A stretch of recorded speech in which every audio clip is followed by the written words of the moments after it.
आप जो बात कह रहे थे उसको हम लोग और सुनना चाहते थे, और वाकई कभी और इस पर विस्तार से हम ज़रूर सुनना चाहेंगे हम सब लोग आपको। इतनी सारी बातें आप समाहित कर रहे थे, देश के अलग अलग हिस्सों में किस तरह से ये प्रक्रियाएं चलती हैं, और लोग गायों को, भैंसों को, बकरियों को, बतखों को, गधों को संरक्षित कर रहे हैं, उन पर काम कर रहे हैं। अगर हम अपने कल्चर को रिप्रेजेंट करते हैं तो मुझे लगता है हम सबको आभारी होना चाहिए उन सब साथियों के प्रति। इस चर्चा को आगे बढ़ाते हैं। मैं डॉक्टर गोपाल पालीवाल जी को बुलाना चाहता हूं। कल परिचय हुआ है उनका, वो डायरेक्टर हैं सेंटर फॉर बी फार्मिंग के, और बहुत महत्वपूर्ण काम इस संदर्भ में उनका है, तो बहुत सम्मान के साथ उनका स्वागत। बात खेती बाड़ी की हो रही है, और खेती बाड़ी में आपको अच्छा बीज होना है, आप अच्छी जमीन तैयार करते हो, आप बीज के साथ में बोइंग करते हो, सोइंग करते हो,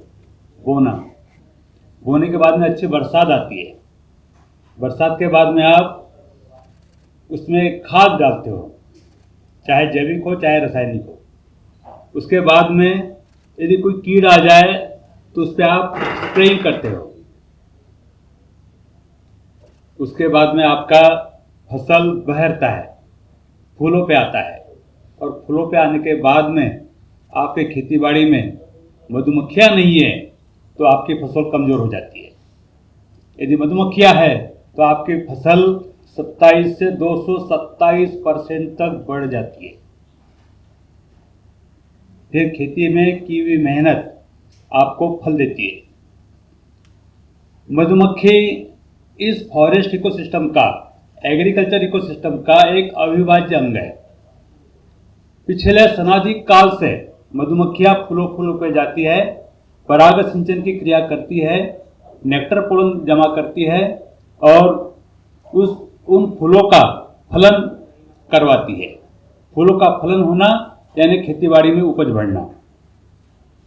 एकदल हो, द्विदल हो, तिलहन हो, चाहे फल हो चाहे सब्जियां हो, इसके सबके उत्पादन में मधुमक्खियों का अपना एक सहभाग है।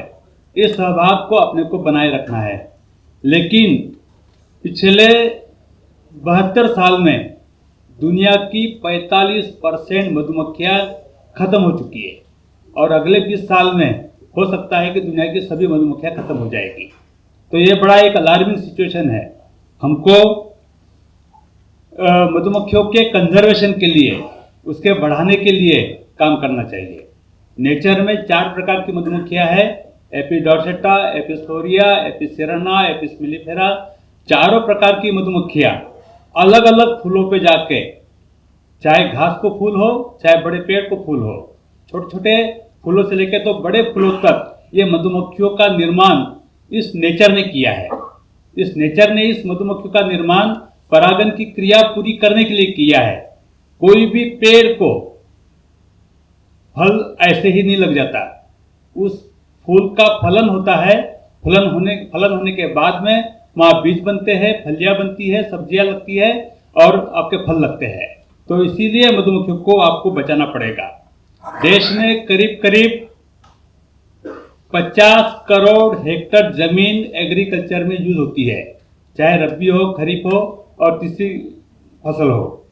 तो 3 हेक्टेयर के पीछे एक मधुमक्खी का परिवार यदि आप देते हो तो अपने देश में करीब करीब 1,66,000 मधुमक्खियों के परिवारों की आवश्यकता है। लेकिन आज के समय में अपने देश में सिर्फ 0.62 करोड़ मधुमक्खियां उपलब्ध है। इसका मतलब है कि 3 गुना की आवश्यकता है, 1 गुना हमारे पास में अवेलेबल है। 87 ऐसे फसल है जिसमें तिलहन, दलहन सब आ गया। इसमें 87 ऐसे फसल है जिसके लिए मधुमक्खियां आवश्यकता है। FAO कहता है कि अपने फूड के लिए, अपने भोजन के लिए मधुमक्खियों का बचाव करिए। 4 प्रकार की मधुमक्खियां मैंने बताई, एपिडोर्सेटा, एपिसेराना, एपिस मिलिफेरा, एपिडोर्सेटा। मेरी संस्था सेंटर फॉर बी डेवलपमेंट पिछले 25 साल से एपिडोर्सेटा नाम की जंगली मधुमक्खी, जिसको हिंदी में भौर मधुमक्खी कहते हैं, ऐसे मधुमक्खियों के बचाव के लिए काम कर रही है। आदिवासी लोग जंगल में जाके रात के समय में धुआं करके, आग लगा के शहद निकालने का पुश्तैनी काम करते आए हैं। ऐसे आदिवासियों को ढूंढना, उनको प्रशिक्षित करना, उनको साधन सामग्री देना और मक्खियों की छत्तों से बगैर बर्बाद की छत्ते को शहद का उत्पादन करवाना, उत्पादन किए हुए शहद को खरीदी करना, प्रोसेसिंग करना, बॉटलिंग करना, पैकिंग करना और उसको लेबल करके बेचना, ये काम हम पिछले 25 साल में कर रहे हैं। करीब करीब 4000 आदिवासियों के बीच में हम लोगों ने 29 जिलों में इस काम को लगाया है। जंगली मधुमक्खियाँ, जिसको भंवर मधुमक्खी हम लोग कहते हैं, धूपकाले में रहती है जंगल में और ठनकाले में आ जाती है पठारी एरिया में जहाँ पे आपकी फसल है। तो आंवला, बेहड़ा, बेहड़ा, करंज, पलाश, पडवानी, आरोड़ी, चारोड़ी, येन, कुकरांजी, महुआ, क्या क्या जंगल में फ्लावर्स अवेलेबल है। ऐसे फूलों पे जाके पराग सिंचन की क्रिया करके, परागन की क्रिया करके जंगल में उपज बढ़ाने का काम ये मधुमक्खियाँ कर रही है। उसके बाद में फसल में आती है। फसल में आपके तिलहन हो, दलहन हो, सब्जियां है, हॉर्टिकल्चर क्रॉप्स है, इसमें आके परागन की क्रिया करती है और खेती बाड़ी में उपज बढ़ाने का काम कर रही है।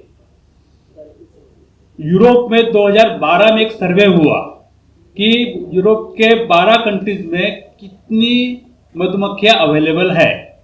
उन्होंने पाया कि मधुमक्खी का पॉपुलेशन काफी कम हुआ है। उसके बाद में उन्होंने नेशनल प्रोग्राम बनाया और मधुमक्खियों के संवर्धन के लिए कार्य योजना शुरू करी।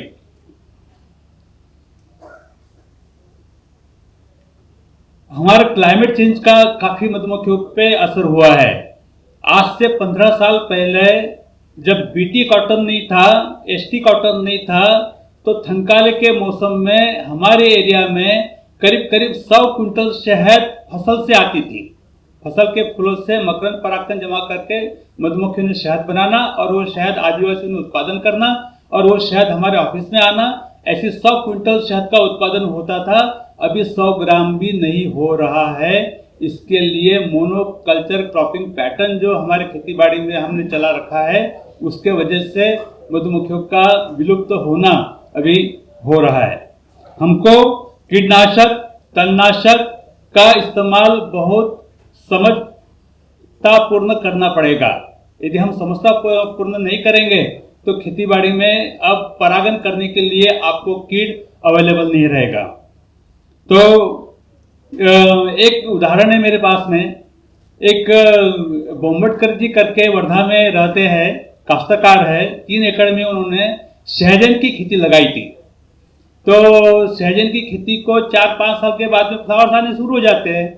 फ्लावर्स आए, लेकिन वहाँ परागन की क्रिया नहीं हुई तो सहजन की फलियाँ नहीं लगी।